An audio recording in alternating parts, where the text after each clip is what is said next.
A sleek black limousine purred at the entrance of the Laurent estate, its polished exterior reflecting the golden glow of the Manhattan skyline.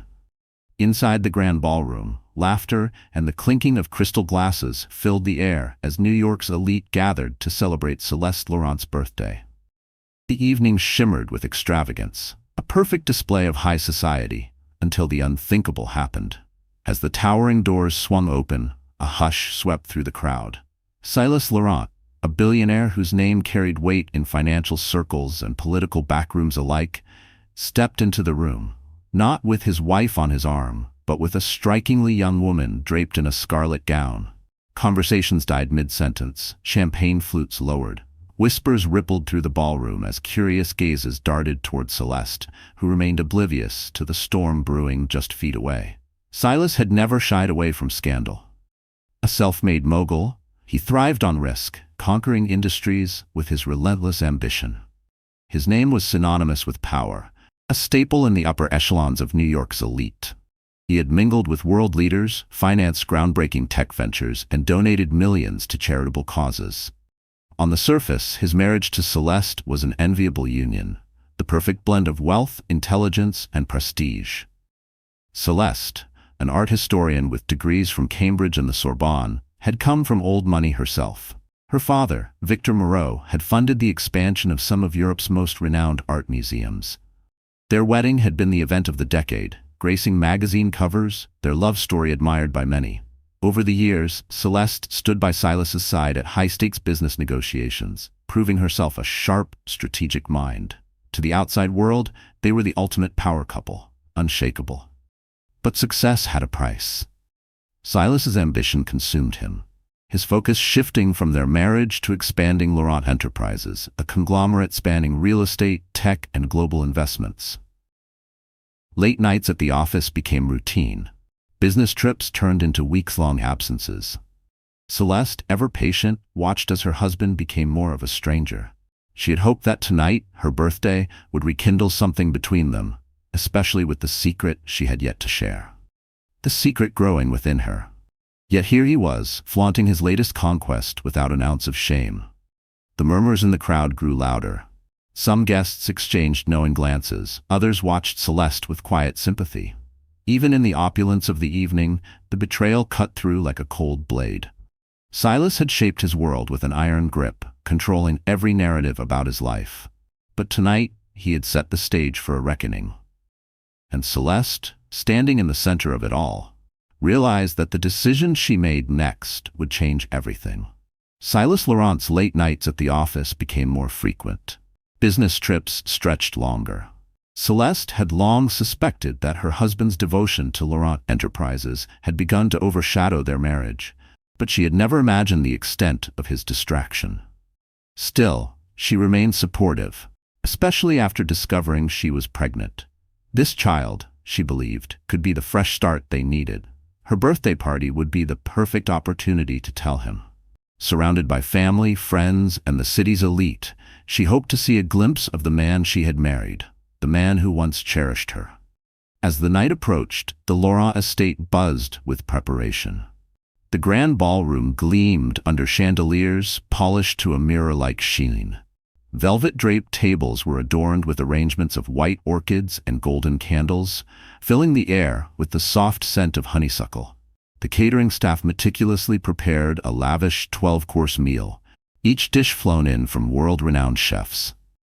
Her father, Victor Moreau, ensured the guest list was flawless: dignitaries, fashion moguls, and New York's most powerful figures. Meanwhile, across town, Silas sat in the dim glow of a Michelin-starred restaurant, his gaze fixed on the woman across from him. Sophia Devereaux, a striking young marketing consultant, had entered his world barely a year ago. Smart, ambitious, and intoxicatingly unpredictable, she had quickly become more than just a business associate. She made him feel invincible, fueling the thrill he had been missing. As Sophia swirled the wine in her glass, she smiled knowingly.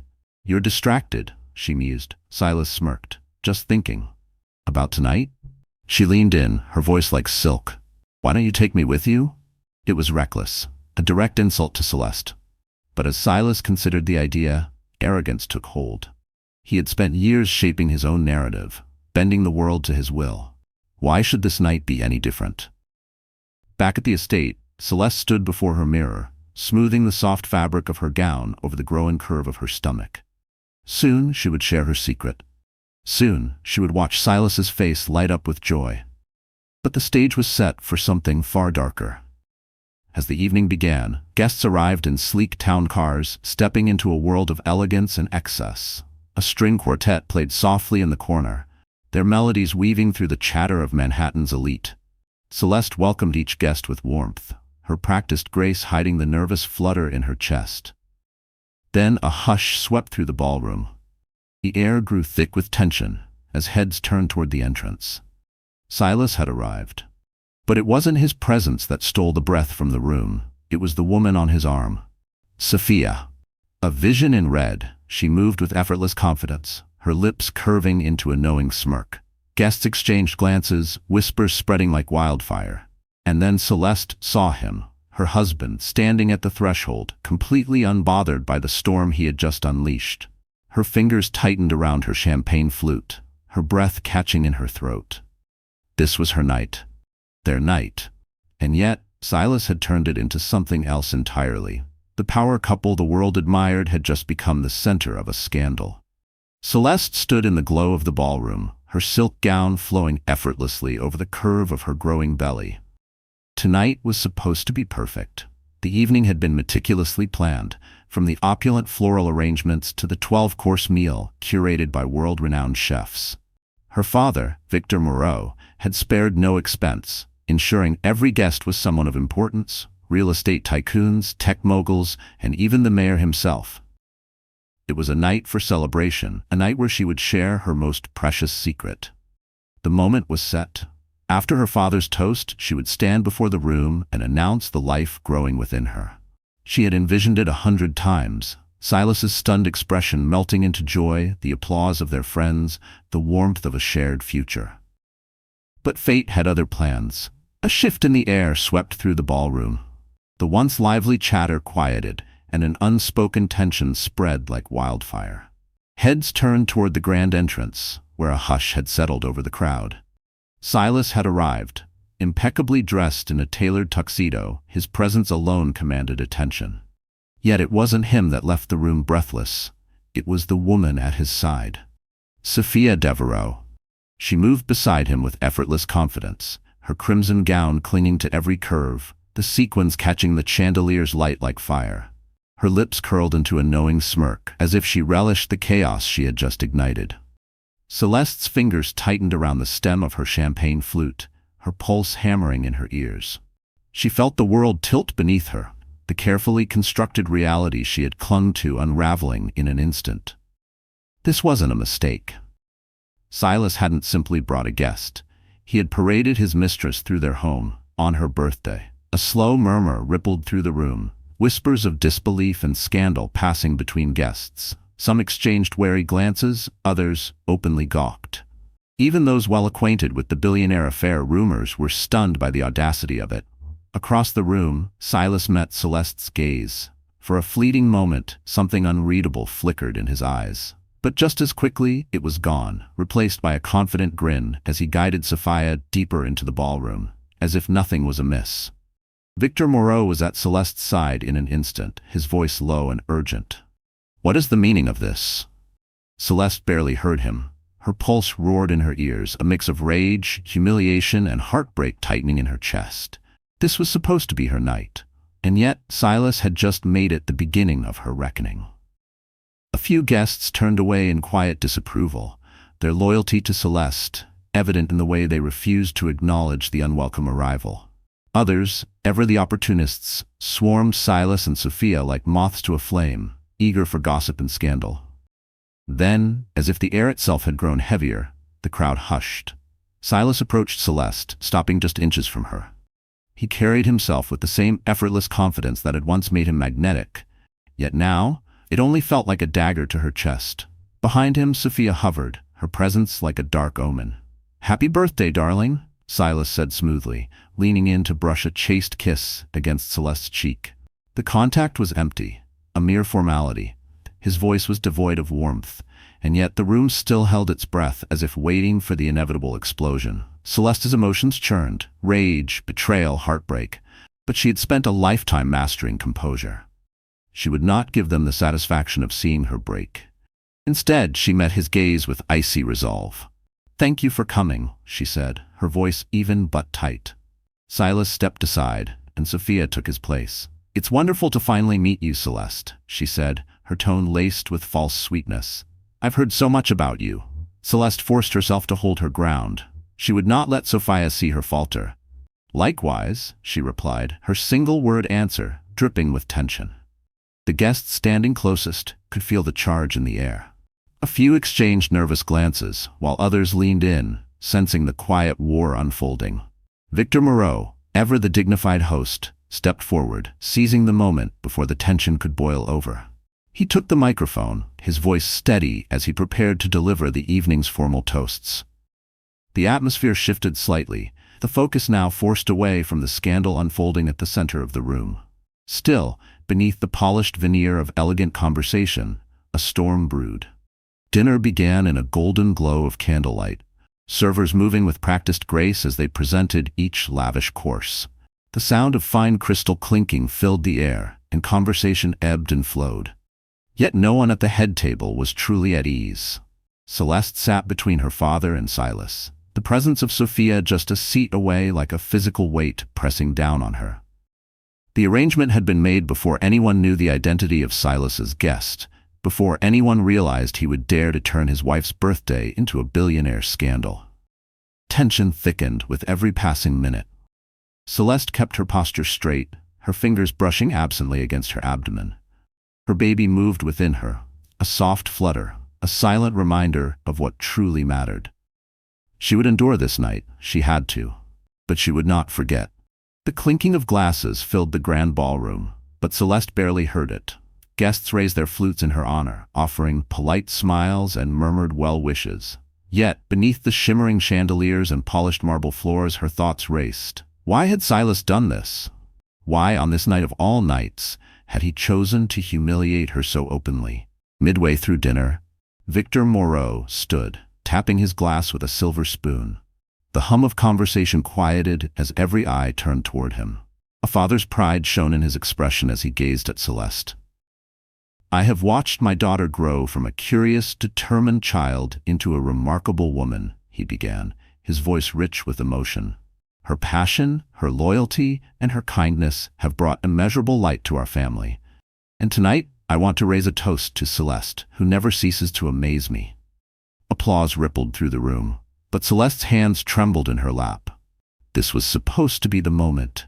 She had planned to share her news, to turn this evening into a celebration not just of her birthday, but of the life growing within her. But now, with Sophia sitting so brazenly close, watching her with sharp, knowing eyes, doubt crept in. Could she still do this? Victor turned to her with an encouraging nod. The room waited. Summoning every ounce of strength, Celeste rose to her feet.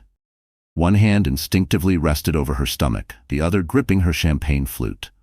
Her breath was unsteady, but her voice was clear. "Thank you, Father, and thank you all for being here tonight.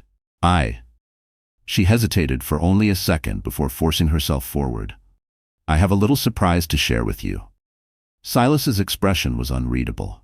Across from him, Sophia's lips curled slightly, as if she were watching the next act of a carefully staged performance. Celeste straightened her shoulders. "I'm expecting a baby," she announced, her voice unwavering. "Silas and I are going to have our first child." A collective gasp rippled through the room before applause erupted. Guests, oblivious to the simmering tension beneath the surface, rose to offer their congratulations. Victor pulled her into an embrace, tears glistening in his eyes. Silas, however, leaned in, brushing a quick kiss against her cheek. "You might have told me sooner," he murmured, his tone cool, detached. The words sent a chill through her. She had hoped for joy, maybe even surprise. Instead, all she saw was mild annoyance. And as she pulled away, her gaze flickered towards Sophia. The woman's expression was unreadable. No jealousy, no shock. Just a quiet, unsettling calm. Celeste's stomach twisted. Tonight, the billionaire love triangle at the heart of Manhattan's elite had taken center stage. and she wasn't sure how the next act would play out. The once festive atmosphere had dulled, and Celeste felt it in every glance, every hushed whisper. She tried to remain engaged in conversation, but her attention kept drifting to the other side of the room. Silas leaned in toward Sophia, his lips dangerously close to her ear as she let out a quiet, knowing laugh. The sight was a slow, deliberate cut, a reminder that she had become a spectator in her own life. The humiliation threatened to consume her, but beneath the sting, something else stirred, a quiet, unexpected resolve. This was her child, and she would not allow Silas's reckless choices to define their future. She pressed a protective hand against her growing belly, as if grounding herself in the only certainty she had left. As dinner ended, guests moved into the lounge, sipping espresso and indulging in after-dinner liqueurs. A jazz ensemble played softly, their melodies weaving through the corridors. Some of the more influential attendees made discreet exits, while others lingered, perhaps anticipating another layer of scandal to unfold. Celeste stood near the grand fireplace, its warmth doing little to thaw the cold tension in the room. She attempted to distract herself with small talk alongside Isabella Quinn, the renowned fashion designer and one of the few people who truly understood what she was going through. "How are you holding up?" Isabella asked softly, her gaze flickering toward Silas across the room. Celeste swallowed hard. "I don't know," she admitted. "I feel humiliated, but also strangely free." Isabella arched a brow. "He's really crossed a line. You deserve better." Before Celeste could respond, Silas approached, a glass of whiskey in hand. "Darling," he said smoothly, placing a brief hand on her shoulder as if they were nothing more than business acquaintances. "I'm stepping outside for a moment. Kenton Cross wants to discuss a venture." Celeste eyed him warily. "Are you sure it's just business?" Silas's expression hardened. "Don't start, Celeste. Not now." Without another word, he turned on his heel and disappeared into the crowd, leaving her standing there, her question unanswered. The dismissal burned. On her birthday, in front of their guests, in front of the press, he had effortlessly pushed aside her feelings like they were nothing. Out of the corner of her eye, she saw Sophia slip through a side door leading toward the garden terrace. Something inside her snapped. Curiosity and indignation ignited within her, pushing her forward. Without a word to Isabella, she navigated through the throng of guests and stepped into the crisp night air. Tonight, she would no longer stand quietly in the shadows of this billionaire marriage drama. The garden was bathed in soft, golden light from the carefully placed flood lamps, casting long shadows over the perfectly manicured hedges. Statues of Greek deities stood motionless among the greenery, their marble expressions unreadable, as if bearing silent witness to the chaos unfolding inside. Celeste spotted Sophia near a stone bench, scrolling through her phone, a smug grin playing at her lips. "So," Celeste began, her voice steady despite the fire burning inside her, "you decided to attend my birthday party on the arm of my husband. Bold choice." Sophia glanced up, unconcerned. There was no flicker of guilt, no hint of hesitation. Instead, she tilted her head, offering a small, pitying smile. "Silas insisted I come," she said lightly. "He said it was important for us to be seen together." The casual cruelty of her words made Celeste's stomach churn. She clenched her fists, willing herself to remain composed. "Tell me," she said, her voice quieter but laced with steel. "Does it bother you at all that he's married? That I'm carrying his child?" Sophia smoothed a strand of dark hair behind her ear. "I'm sorry if this hurts you, but Silas and we have something real." Celeste felt her pulse pounding in her ears. "He made it clear your relationship was falling apart," Sophia continued. "I never thought you'd be pregnant." How long had Silas been feeding her these lies? Had he rewritten history so smoothly that even he believed it? The fury in Celeste's chest tightened like a fist. "Did he tell you why things changed between us?" she asked, her voice trembling. "Did he mention that I stopped trusting him because he was never home? That every time I reached for him, he was already looking elsewhere?" Sophia's expression hardened slightly. "He's different with me." Celeste let out a hollow laugh. "Of course he is. He was different with me once, too." She took a slow, deliberate step forward. "I'm not here to fight with you, Sophia, but let me give you a piece of advice." Celeste's eyes locked onto hers. "A man who cheats with you will cheat on you just as easily. For the first time, something flickered across Sophia's face. Doubt, perhaps, or irritation. Before she could reply, the sharp sound of approaching footsteps shattered the tension. Celeste turned to see her father, Victor, stepping into the garden, concern etched across his features. "Celeste," he said carefully, scanning her face. "Are you all right?" Straightening her posture, she forced a composed smile. "I'm fine, father." Victor's gaze flickered between Celeste and Sophia, quickly piecing together the confrontation. Though he kept his tone neutral, there was an undeniable coldness in his eyes as he regarded Sophia.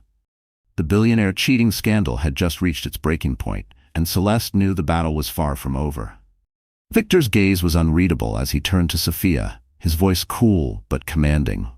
"Miss Devereaux, if you'll excuse us, I need a moment alone with my daughter." For a brief second, Sophia hesitated, as if weighing whether to defy him. But then, with a graceful nod, she slipped past them and disappeared into the mansion. As soon as she was gone, Victor took Celeste's hands in his own. "This is unacceptable," he murmured. "I won't stand by and watch you be humiliated like this." Celeste exhaled shakily, a single tear escaping before she could stop it. "I know, father," she whispered, "but I need time to think. I have to decide what's best for me and the baby." Victor's face softened, and without hesitation he pulled her into a protective embrace. The quiet stillness of the garden wrapped around them, the distant hum of the party fading into irrelevance. "Whatever you choose," he said, "I will stand by you." As the moonlight cast a silver glow over the estate, Celeste realized she had reached a crossroads. One path led her back inside, to Silas, to their fractured marriage, to the pain that had become her reality. The other was uncertain, but it held the promise of dignity, and a future she had nearly forgotten was possible. Long after the last guests had left, the Laurent estate fell into an uneasy silence. The staff moved swiftly, clearing away the remnants of the evening, discarded champagne flutes, wilting floral arrangements, half-eaten desserts left abandoned on porcelain plates. Celeste retreated to her bedroom, feeling as if she had aged years in just a few hours. She stepped out of her silk gown, letting it pool at her feet, and turned toward the mirror. The curve of her stomach was more noticeable now, no longer hidden beneath flowing fabric. She ran a hand over her abdomen, feeling the steady, quiet presence of the life growing within her. Is this the world I want to bring you into? A place where she was disrespected so openly, where her child's father paraded his mistress as if love and loyalty meant nothing. Down the hall, a light spilled from Silas's study, the faint aroma of whiskey drifting into the corridor. Celeste took a deep breath, forcing herself forward. She needed answers, and for the first time in months, she refused to let him dismiss her. She stepped inside to find him behind his massive mahogany desk, eyes locked on his computer screen. At the sound of her entrance, he glanced up. "Celeste," he said, his voice lacking any real warmth. She closed the door quietly behind her. "What you did tonight was humiliating," she said, her voice steady despite the tremor threatening beneath it. "On my birthday, of all days, you bring her here." Silas exhaled, rubbing his temples. The billionaire's marriage scandal had reached its breaking point. Silas exhaled sharply, rubbing his temples. "Look, I'm sorry. It had to happen this way. But let's not pretend, Celeste. You've known for a long time that our relationship has been strained. Sophia is part of my life now." Celeste stiffened. "And I'm your wife. I'm carrying your child." For a fleeting moment, something flickered in Silas's eyes. Guilt, hesitation, but it vanished just as quickly. "I know that," he admitted. "But you've never supported me the way I needed. You constantly criticize my absences, my decisions, my business expansions." She cut him off, her voice sharp with disbelief. "Because you push me away. Every time I try to meet you halfway, you disappear. On another business trip, another late night with no explanation. Do you even hear yourself?" Silas rose from his chair, pacing behind his desk. In the dim glow of his study, the shadows under his eyes seemed deeper, the tension in his shoulders heavier. "I'm under tremendous stress, Celeste," he said, voice tight. "We're finalizing an international deal that could change everything. I have a board meeting next week that will determine the future of Laurent Enterprises. And now we have a baby on the way. Something you didn't even tell me until you announced it to the entire room tonight." Celeste's anger flared. "I planned to tell you privately," she snapped. but you've been avoiding me for weeks. We barely share a meal together, let alone a real conversation." Silas ran a hand through his hair, his exhaustion momentarily breaking through the facade. "I can't do this right now," he muttered. Celeste studied him for a long moment. Once she might have softened, tried to understand, made excuses for him, but not anymore. "If you won't choose to be a husband and father," she said, her voice quieter but unwavering, "then I'll make a choice for myself and this child." The words struck like a distant thunderclap. Silas frowned. "What does that mean?" "It means," she said, her voice firm now, "that I'm considering leaving. I can't keep living like this. Not for me, and certainly not for our baby." Silas's face paled slightly. Was it fear or anger? She couldn't tell. He opened his mouth as if to respond, but then closed it again. The silence between them was deafening. Something inside Celeste settled. Her decision was made. She would not allow herself to be paraded around like some billionaire's forgotten wife, humiliated while he flaunted his affair in public. Without waiting for his response, she turned on her heel and walked out of the study. Her heels echoed against the polished floor, each step a resolute stride toward a future she would create on her terms. In her bedroom, she shut the door and pressed her back against it. A swirl of emotions crashed over her: sadness, anger, fear. But beneath it all, something else stirred. For the first time in a long time, she felt a sense of freedom. Celeste had made her choice. No more pretending. No more playing the obedient wife while her husband flaunted his betrayal in front of the world. By morning, the fallout had already begun. The sound of frantic voices and camera shutters echoed outside the estate. Word had spread like wildfire. Silas Laurent, the billionaire investor, had paraded his mistress into his pregnant wife's birthday party. The scandal was irresistible, fueling speculation across social media and news outlets alike. Celeste stood at her bedroom window, watching the chaos unfold. Dozens of reporters crowded outside the gates, cameras flashing, microphones waving in the air. Her stomach twisted, but she forced herself to remain steady. She had been raised in the public eye, but never had she felt so exposed, so vulnerable. But she refused to be the silent victim of a billionaire divorce scandal. She stepped back, taking a steady breath. Today would not break her. After slipping into a comfortable yet elegant maternity dress, she called for the household staff. "No statements are to be made without my approval," she instructed firmly. She would handle this herself. Then she picked up her phone and dialed the one person who could help her navigate what came next.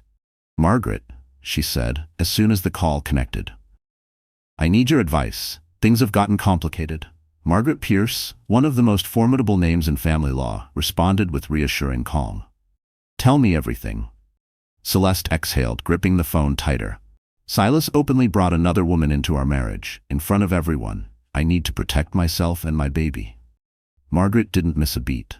"We'll go over your options: prenup, child custody, financial assets. The media storm will be brutal, but we can manage it." "Do you want me to come over?" "Yes," Celeste said without hesitation.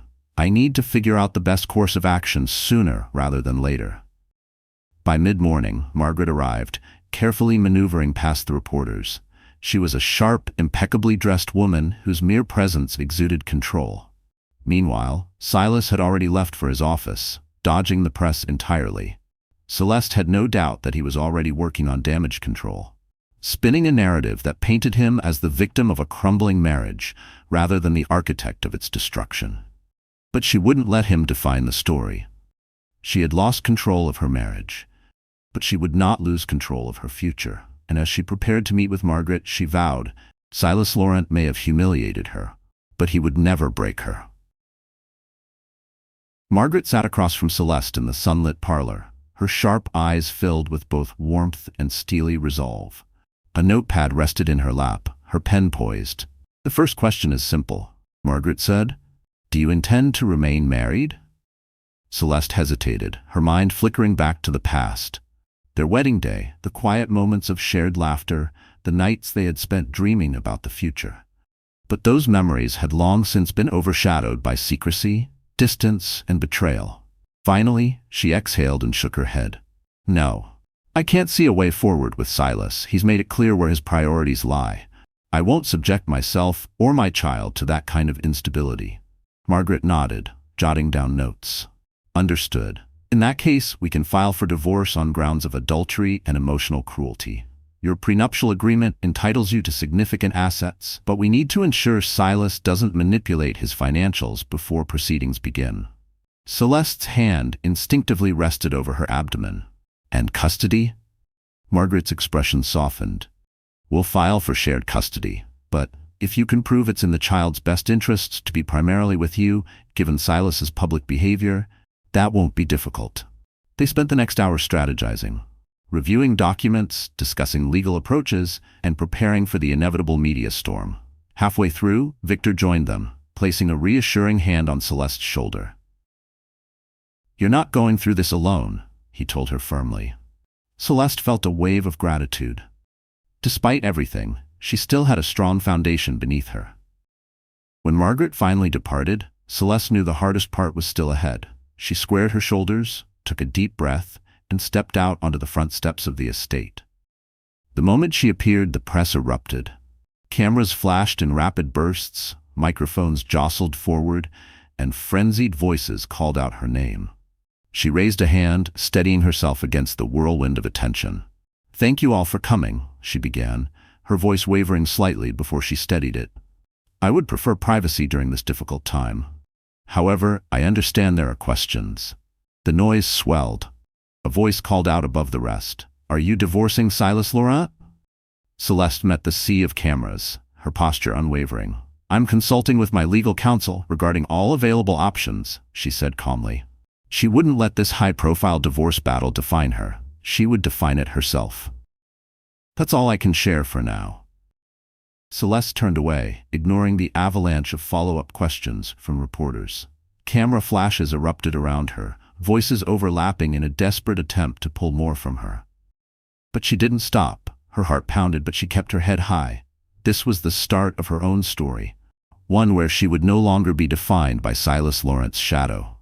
Inside the estate, a staff member closed the doors behind her, shutting out the chaos. She exhaled slowly, her resolve hardening. She would stand firm, not just for herself, but for the child growing inside her. The battle had only begun, but she was ready to fight for her future. Across town, at Laurent Global's headquarters, Silas paced his corner office, his phone pressed to his ear. Floor-to-ceiling windows showcased a breathtaking view of Manhattan's skyline, but his focus was locked on the crisis unraveling around him. "You assured me this merger would go smoothly," he barked. "Now the board is panicking because of the media circus surrounding my personal life. I need a PR statement immediately." On the other end of the line, Bradley Swain, Laurent Global's chief communications officer, kept his voice measured despite Silas's frustration. "We have a draft statement ready," Bradley said. "However, I strongly advise a unified approach with your wife. The tabloids are relentless right now." Silas exhaled sharply, rubbing the bridge of his nose. "Celeste isn't cooperating. She's consulting her own lawyers and refusing to speak to me." There was a beat of hesitation on the other end.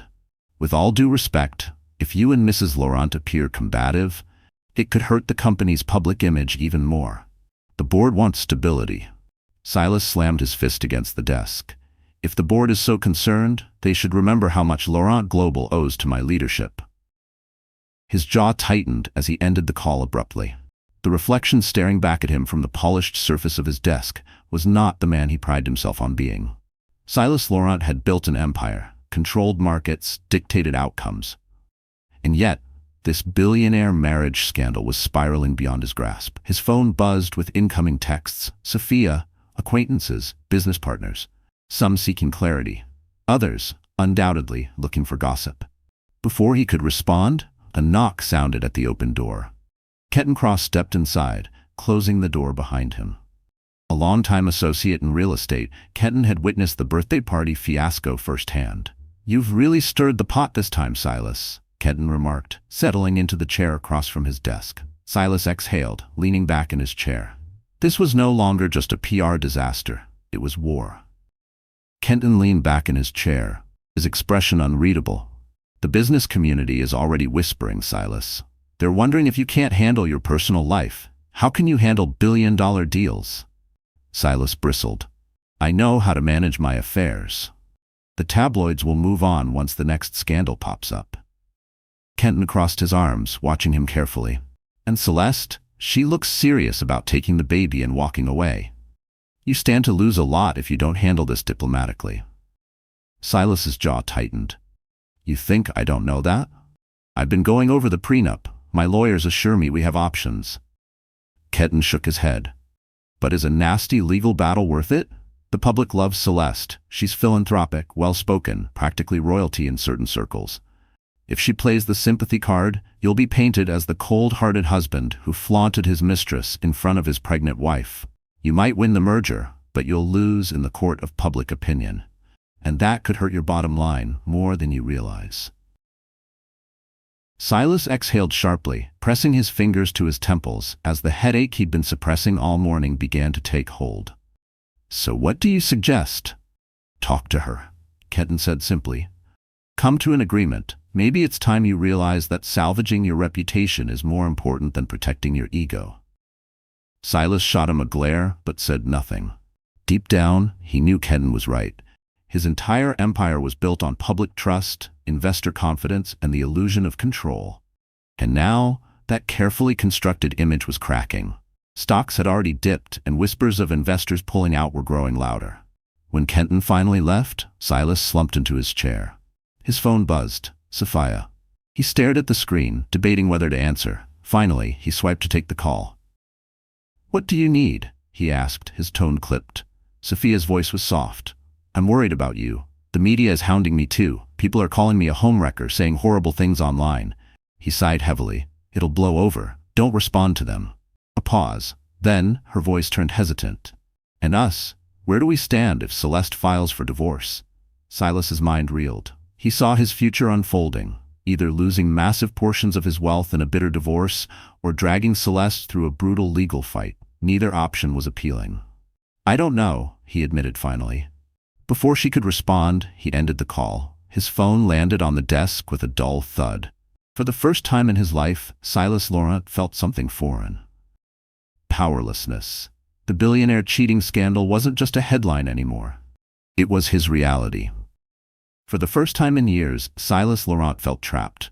The life he had carefully built, his empire, his marriage, his reputation, was crumbling.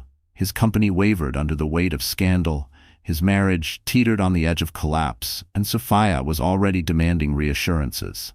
Yet even as uncertainty gnawed at him, his pride remained unshaken. He hadn't clawed his way to the top just to be undone by headlines and gossip. I can handle this, he told himself. I always do. But the storm only grew. Over the next week, the media frenzy reached a fever pitch. Tabloids splashed his face across magazine covers with brutal headlines like Laurent's double life and billionaire's mistress crashes pregnant wife's birthday. Morning talk shows dissected every available detail, with experts analyzing his body language from grainy party footage. Social media was even worse. Hashtags like Team Celeste and Team Silas flooded every platform. But the vast majority rallied behind Celeste. Feeling cornered, his PR team released a formal statement. Mr. and Mrs. Laurent are committed to resolving their private matters amicably and appreciate the public's understanding during this personal transition. The statement did little to stop the wildfire. Rumors swirled that Celeste was preparing to file for divorce, citing adultery, an accusation that carried weight in certain conservative business circles. Investors watched the scandal unfold, and whispers of wavering confidence in Laurent Global's leadership began to spread. Celeste, however, remained silent. She refused interviews, entrusted her father, Victor Moreau, to handle any urgent press inquiries, and allowed Margaret Pierce to prepare the necessary legal documents.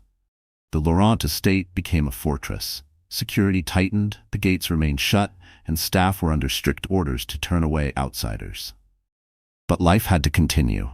Celeste, who once curated art exhibitions, threw herself into a new passion, an upcoming charity gala supporting children's art programs. It was something she wanted to build in honor of her baby, a way to transform heartbreak into something meaningful. Each day brought its own struggle. Some mornings, the weight of betrayal pressed heavily on her chest. But amid the pain, something else stirred, a quiet excitement about her future as a mother. Isabella Quinn became a steady presence, visiting often to help plan the event. Together, they scouted venues, reached out to sponsors, and designed a gala that would not only raise funds but shine a spotlight on underprivileged youth in the arts. Celeste had once been known only as Silas Laurent's wife. Now, she was building something entirely her own. The billionaire divorce scandal that threatened to break her was now fueling her transformation. And for the first time in a long time, she felt free. Celeste might have lost faith in her marriage, but she still believed in something greater. She refused to let betrayal define her. If she couldn't salvage the life she once dreamed of, she would build a new one. One with meaning, one where she could still make a difference. Meanwhile, across the city, Silas fought to contain the damage. The merger he had spent months securing was slipping through his fingers. Foreign investors hesitated to associate their brand with a man drowning in scandal. Even as he doubled down on negotiations, offering sweetened terms and personal guarantees, the uncertainty lingered. At the same time, he was preparing for war on another front. His high-powered legal team wasted no time crafting an aggressive defense for the impending divorce. Their strategy was ruthless, designed to protect his wealth at any cost. They sent over a series of legal documents, filled with cold, calculated language that questioned Celeste's mental state. The implication was clear. She was unstable, her judgment compromised by pregnancy hormones. When Celeste read the papers, she felt physically ill. It wasn't just an insult. It was a direct attack on her credibility as a mother. Margaret wasted no time drafting a searing rebuttal, warning Silas's team that any further slander would be met with legal action for defamation. Still, in the quiet moments, the weight of it all threatened to crush Celeste. Some nights, she woke up with silent tears streaming down her cheeks, mourning the life she once envisioned with Silas, the life she had fought to protect. But then she would feel the flutter of movement within her, the undeniable presence of the child growing inside her. And each time, it strengthened her resolve. On the 8th day of the media firestorm, she received an unexpected phone call. Catherine Lyons flashed across her screen. Celeste hesitated before answering. The renowned talk show host had built her career championing women's rights. "Celeste," Catherine's voice was warm, steady. "I'd like to invite you for an interview. No gimmicks, just a chance for you to speak your truth." Celeste's grip tightened on the phone. A part of her wanted to remain silent, to protect her privacy, to keep control of what little she had left. But another part of her, a growing part, recognized the opportunity for what it was. This wasn't just about her. It was about setting the record straight, about her pregnancy, her future, and the truth behind this billionaire divorce battle. "I'll consider it," Celeste said, exhaling slowly. "Give me some time." She ended the call and looked around the grand foyer of the Laurent estate, her hand resting instinctively on her belly. This wasn't just about revenge. It was about reclaiming her voice. "Whatever path I choose," Celeste whispered, her hand gently resting on her belly, "I promise it will lead us to a life of love and respect." And so, the battle lines were drawn. Silas might have an army of lawyers and PR strategists at his disposal, but Celeste had discovered something far greater, her own strength. Now she stood at a pivotal crossroads. Would she take control of the story, or allow the scandal to define her? After careful deliberation, she accepted Catherine Lyons' invitation. The thought of exposing her pain to the world both terrified and intrigued her. But the potential benefits were undeniable: the chance to correct the relentless rumors, to reclaim her agency, and to make it clear what kind of future she envisioned for her child. After consulting with Margaret and Victor, Celeste agreed to a carefully controlled sit-down interview in a neutral setting.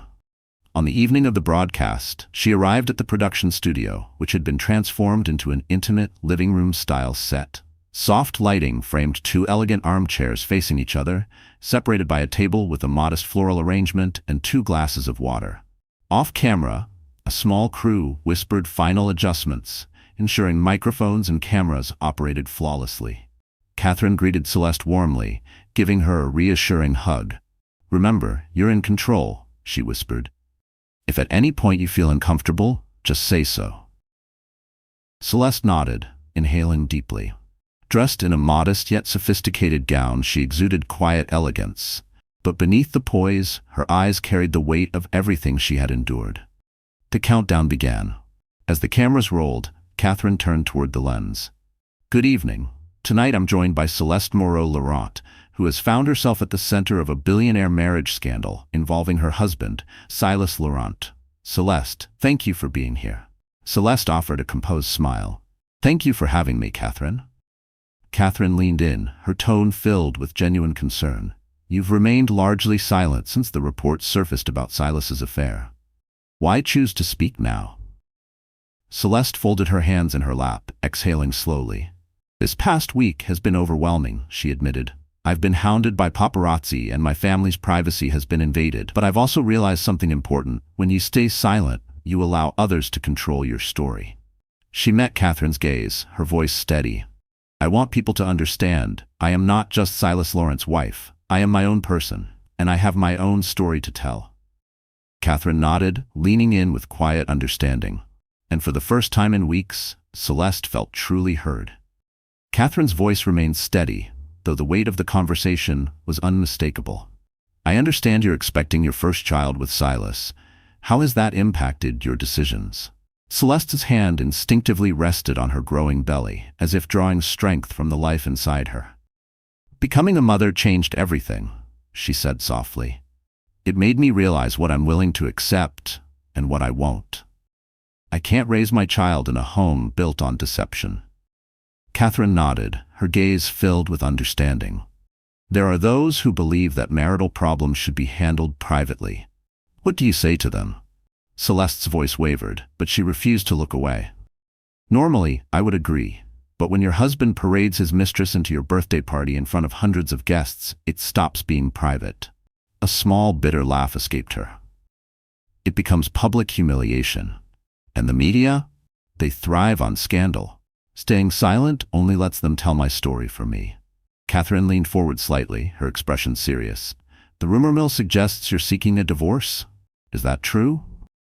A flicker of emotion crossed Celeste's face before she steadied herself. Yes, she said firmly.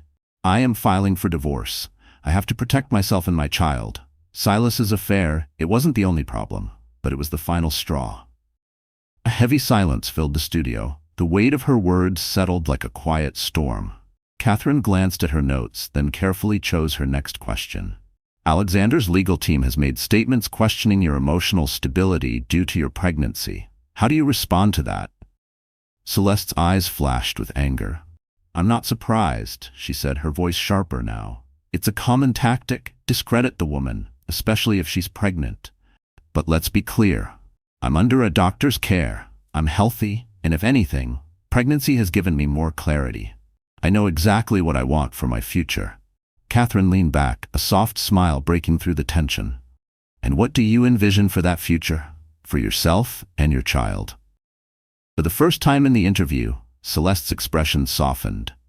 I want a life filled with love, where my child grows up knowing respect and kindness, she said. I plan to continue my philanthropic work, especially with children's art programs, and more than anything, I want my child to be proud of the person I become. The interview concluded on a reflective note, with Catherine commending Celeste's courage.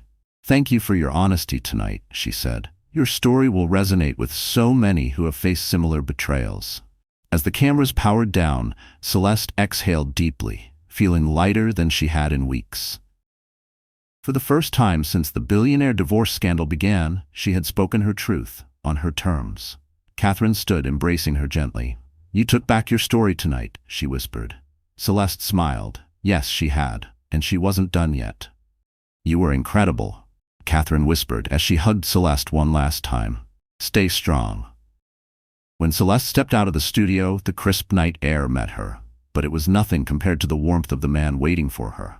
Victor Moreau took her arm gently, his eyes shining with pride. Proud of you, my girl, he said, his voice thick with emotion. Celeste managed a small, tired smile. This is just the beginning, isn't it? Victor nodded, leading her toward the waiting car. Yes, but at least now, you're the one writing your own story. As the vehicle glided through the city, Celeste gazed at the skyline, its glittering lights a reflection of the chaos still unfolding. Somewhere in the labyrinth of glass and steel, Silas was watching, processing every word she had said. He was likely already plotting his next move. But she no longer cared. For the first time, she wasn't a silent figure in the background of his life. She had stepped forward, taken control, and there was no turning back. Across town, Silas sat in the dim glow of his penthouse, his jaw tight as he replayed the interview. Celeste had done it. She had confirmed the divorce, exposed his affair, and worst of all, made him look like the villain. His phone buzzed relentlessly. Business partners, board members, friends. And then, Sophia. He exhaled sharply and finally answered. "Did you watch it?" His voice was strained, his body tense. "I did," Sophia admitted. "It's not good for you, Silas." Her hesitation made his frustration spike. "Just say it," Sophia sighed. "Public sympathy is with Celeste. Everyone's calling her a brave mother-to-be, and you're—" She trailed off, reluctant to finish. Silas's grip tightened on the phone. "I'm what, Sophia?" She hesitated again, but finally said it. "You're the unfaithful billionaire. Social media is tearing you apart." A wave of heat surged through him, panic threading into his veins, despite his efforts to stay composed. "The board won't turn on me," he muttered, more to himself than to her. "I control the majority shares." Sophia's silence made his stomach sink. "Yes," she said carefully, "but if confidence in you drops enough, they will find a way." "You've made enemies, Silas. You ignored their warnings, pushed through decisions they advised against. This scandal is giving them the perfect excuse." His mind reeled, flashes of tense boardroom meetings surfacing, moments where he had dismissed concerns, silenced dissent. Now those same people had the upper hand. "So what?" he bit out. "You're saying I should apologize? Play the devoted husband?" Sophia's voice was hesitant. "Maybe, or turn the narrative against Celeste. If you don't fight back, you'll lose everything." Silas closed his eyes, inhaling sharply. For the first time in his life, he felt something foreign. Fear. The billionaire cheating scandal wasn't just an inconvenience anymore, it was a threat. The idea twisted in Silas Laurent's gut. His pride rebelled against the thought of apologizing, but the alternative, allowing Celeste to control the public narrative, was worse. "I'll speak with my PR team," he said curtly, ending the call before Sophia could say another word. Within an hour, his corner office was filled with crisis managers. Laptops glowed on the long glass table, phones buzzed with incoming updates, and tension clung to the air. Bradley Swain, his chief communications officer, cleared his throat. "The interview has completely shifted public perception," Bradley said. "Celeste is being hailed as a role model, someone standing up against infidelity. Sympathy is overwhelmingly on her side." Silas's fingers tapped against the polished desk. "Then we need to take control of the story." A younger strategist chimed in. "We could issue a counter-statement, suggest that Mrs. Laurent intentionally withheld the pregnancy from you, frame it as emotional leverage. That might sway public opinion." Silas clenched his jaw. He knew Celeste had tried to tell him. He had ignored her, brushed her aside, too focused on business and his own distractions. "That's thin," he muttered, though desperation flickered in his eyes. "But we can't just let her run away with this." Bradley hesitated before speaking again. "Silas, maybe you should consider a genuine apology." Silas shot him a cold look. "Public contrition could do wonders," Bradley pressed. "A show of remorse, a vow to support Celeste and the child financially, no matter what. It could restore some goodwill." His pride warred with the rational part of his mind. Apologizing meant admitting fault. And in Silas's eyes, Celeste wasn't blameless in the collapse of their marriage. But an all-out battle would only escalate the damage to his company, his reputation, his legacy. Finally, he exhaled. "Draft a statement," he said, his voice tight. "Frame it as regret for how things unfolded. Reaffirm my commitment to the child. Mention that I hope Celeste and I can reach amicable terms." Relief was evident on Bradley's face. "We'll have it ready by morning." As the team filed out, Silas remained seated, his gaze drifting toward the city skyline. Amicable terms. The phrase felt hollow. He thought of the legal documents his lawyers had sent, accusations of Celeste's emotional instability. He hadn't protested. He knew it would only enrage her further. How had it come to this? His mind wandered to memories of Celeste, her laughter, the way she used to look at him when they talked about the future. Their spontaneous weekends in Paris, the late-night conversations over candlelit dinners, the way she had once believed in him. He couldn't pinpoint when it all unraveled. Maybe it hadn't been one defining moment. Maybe it had been 1,000 small betrayals, each one chipping away at what they had built. And now, the billionaire marriage scandal he had once dismissed as temporary gossip had turned into something he could no longer control. Now they stood at opposite ends of a public battlefield, neither willing to yield.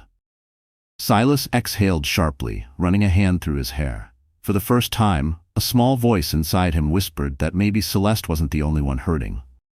He pictured her during the interview, sad, determined, and undeniably pregnant with his child.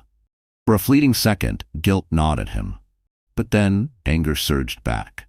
She had ambushed him, turned public sympathy into a weapon, leaving him cornered. Whatever remorse he had felt was crushed beneath the weight of his pride. If Celeste wanted war, he would fight with every tool at his disposal. Days bled into another week. Celeste's interview aired globally, igniting heated debates. Donations to her charity skyrocketed, while Silas's once pristine reputation suffered blow after blow. Stockholders at Laurent Global murmured their concerns in closed meetings. Rumors swirled that the board was quietly exploring contingencies, preparing to remove him if his public image compromised the company's stability. Yet, within the walls of her estate, Celeste focused on something greater than scandal. She poured herself into her charity event, finding solace in journaling, painting, and quiet moments of reflection. She even began designing a nursery, choosing soft pastel hues and hand-painting whimsical animal murals, determined to create a peaceful world for her child. Silas, however, refused to retreat. His legal team escalated their counterattack, filing motions that painted Celeste as manipulative, accusing her of deliberately withholding news of her pregnancy to control him. He declined direct interviews, but released a carefully crafted video statement. In it, he appeared remorseful, yet subtly shifted blame, citing marital discord, and Celeste's supposed lack of understanding for the pressures of his business empire. Reactions were mixed. Some saw sincerity, others saw damage control. Late one afternoon, raised voices echoed through the estate. Celeste stepped into the hallway to find Victor locked in a heated argument with a man in a tailored suit, one of Silas's lawyers. Margaret stood nearby, her expression tight with anger. "They've come to serve you additional papers," Margaret explained, frustration lacing her tone. "They're pushing for an urgent hearing on spousal support and property claims." Celeste stiffened. "Is Silas here?" The lawyer cleared his throat. "Mr. Laurent is not present. He simply sent me to deliver these documents." She accepted the thick envelope, scanning the legal jargon. The accusations were clear. Silas was challenging her right to portions of the estate, claiming she had abandoned the marriage. The billionaire divorce battle had just reached a new level. The accusations cut deep. Silas wasn't just challenging her right to the estate, he was accusing her of public defamation, claiming the interview had damaged his reputation. Celeste's blood ran cold as she scanned the legal document. "That's enough," Victor snapped, his voice sharp with barely contained fury. He turned to the lawyer. "You can leave now. Any further communication goes through Miss Pierce." The man hesitated, then gave a stiff nod before turning on his heel. As the door shut, Celeste exhaled shakily, her heart pounding like a drum against her ribs. "He's not letting up," she murmured. Margaret placed a reassuring hand on her shoulder. "We anticipated this. We'll fight it." That night, Celeste locked herself in her bedroom, the city skyline stretching beyond her window. Tears pricked her eyes, finally breaking through the composure she had fought so hard to maintain. The weight of the child in her womb felt both comforting and terrifying. This baby depended on her to build a life filled with love, stability, and security. But how could she do that with Silas's relentless legal attacks threatening everything? She wiped her eyes, inhaling deeply. Then, she reached for her phone. Her fingers hovered for a moment before dialing a number she hadn't called in years. A familiar voice answered. "Aunt Rosalind," Celeste whispered, her voice unsteady. "I need a place to stay. Somewhere quiet, where I can think. Is your guest cottage still available?" The warmth in her aunt's response was immediate. "Of course, my dear. Come as soon as you wish." Relief surged through her. If Silas wanted war, fine. But she wouldn't sit here as an easy target. She would remove herself from this toxic battlefield, cross an ocean if she had to, and focus on the only thing that mattered now, her child's future. The Laurent estate in England was secluded, nestled deep in the lush countryside. It was the perfect retreat, a place to regain her strength and prepare for the final battles ahead. The rest of the evening passed in quiet determination. She made arrangements, instructing Margaret to handle any urgent legal matters, coordinating with Victor to oversee the estate, and packing only what she truly needed. A strange calm settled over her. For the first time, she wasn't reacting to Silas's betrayals. She was taking charge of her own future. At midnight, Celeste stood at the doorway of the nursery she had just begun to decorate, her heart squeezed with bittersweet emotion. "We'll come back," she whispered, her hand resting protectively over her stomach. "But for now, we need a safe haven." She switched off the light, closing the door gently behind her. A new chapter awaited, one that would test her resilience, her capacity to heal, and her willingness to protect everything that mattered.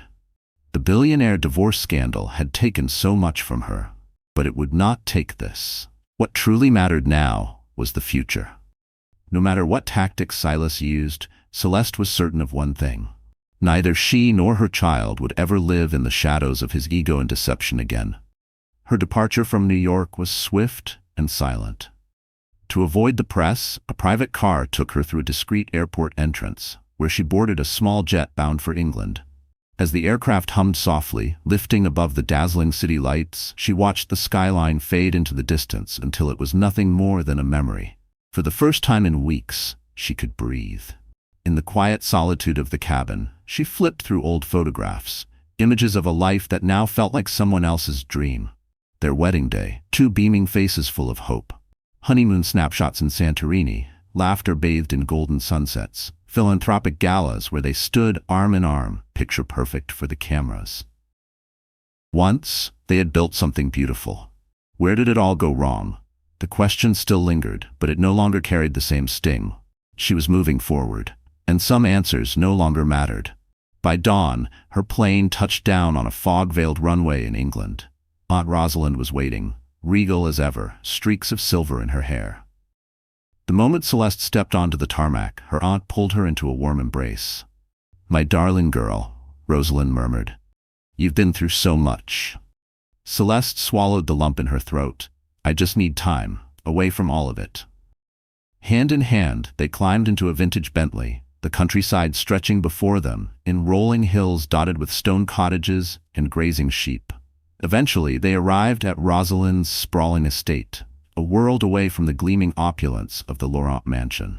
Celeste was given a guest cottage tucked behind willow trees, its ivy-covered walls adorned with flower boxes overflowing with lavender. In its quiet beauty, she found something she hadn't felt in a long time: peace. The days unfolded gently, morning walks through dew-kissed fields, quiet afternoons sipping tea, evenings spent reading by the fire. The relentless paparazzi and the whirlwind of social media felt a million miles away. She checked in with Margaret, learning that Silas's legal team was furious over her disappearance. But legally, there was nothing they could do. She was free. Victor reported that the media had begun to lose interest, frustrated by the lack of fresh drama at the Laurent estate. One drizzly afternoon, as she lounged by a window, she felt it. A firm, tiny kick inside her belly. A slow smile spread across her lips. The billionaire marriage scandal that had nearly broken her no longer mattered. What mattered was this: her child, her future, and the life she was about to build on her terms. Celeste placed a gentle hand over the small but undeniable swell of her belly. "You're going to be strong," she whispered. "Stronger than I ever was." A quiet realization settled over her. She had changed. Only weeks ago she had been the devoted wife, endlessly trying to hold together a marriage that had already shattered. She had sacrificed pieces of herself, pretending everything was fine while Silas lived a double life. But now, something stronger had taken root inside her. It wasn't just the life growing within her. It was her own resilience, solidifying with each passing day. Occasionally, her mind drifted back to Silas. Did he regret what he had done? Did he miss her? Or was he merely strategizing his next business move, calculating damage control like one of his corporate takeovers? The questions no longer twisted her heart in knots. The pain had dulled into a distant ache, a scar rather than an open wound. She might have loved him once, but she loved her child more. Fiercely, protectively, completely. And that love was all that mattered now. At her aunt's countryside estate, Celeste found sanctuary, not just for her body, but for her spirit. Each day her belly grew, and with it her resolve strengthened. Like the ancient stones of the manor walls, she became unshakable. She would finalize the divorce on her terms. She would secure her child's future. She would continue her work, pouring her heart into her philanthropic passions. If Silas wanted to remain trapped in his endless cycle of ambition and scandal, that was his choice. One evening, as she sat by the pond, the sky above painted in soft lilac and gold, she exhaled. The reflections of the willow trees danced across the rippling water, a reminder that nothing in life was permanent. She couldn't change the past, but she could shape what came next. As twilight fell, she returned to the cottage, her heart lighter than it had been in months. She was ready for whatever final confrontation awaited her and Silas. But for now, she embraced the quiet peace of the English countryside, every breath affirming her newfound independence and the life growing inside her, both delicate and immensely strong. Beyond these peaceful hills, the world still watched. Would Silas Laurent repent, retaliate, or relinquish the empire he had built? And more importantly, did she even care? The billionaire betrayal that had once defined her had become something else entirely. A story of strength, a story of rebirth. And Celeste was no longer the woman waiting to be saved.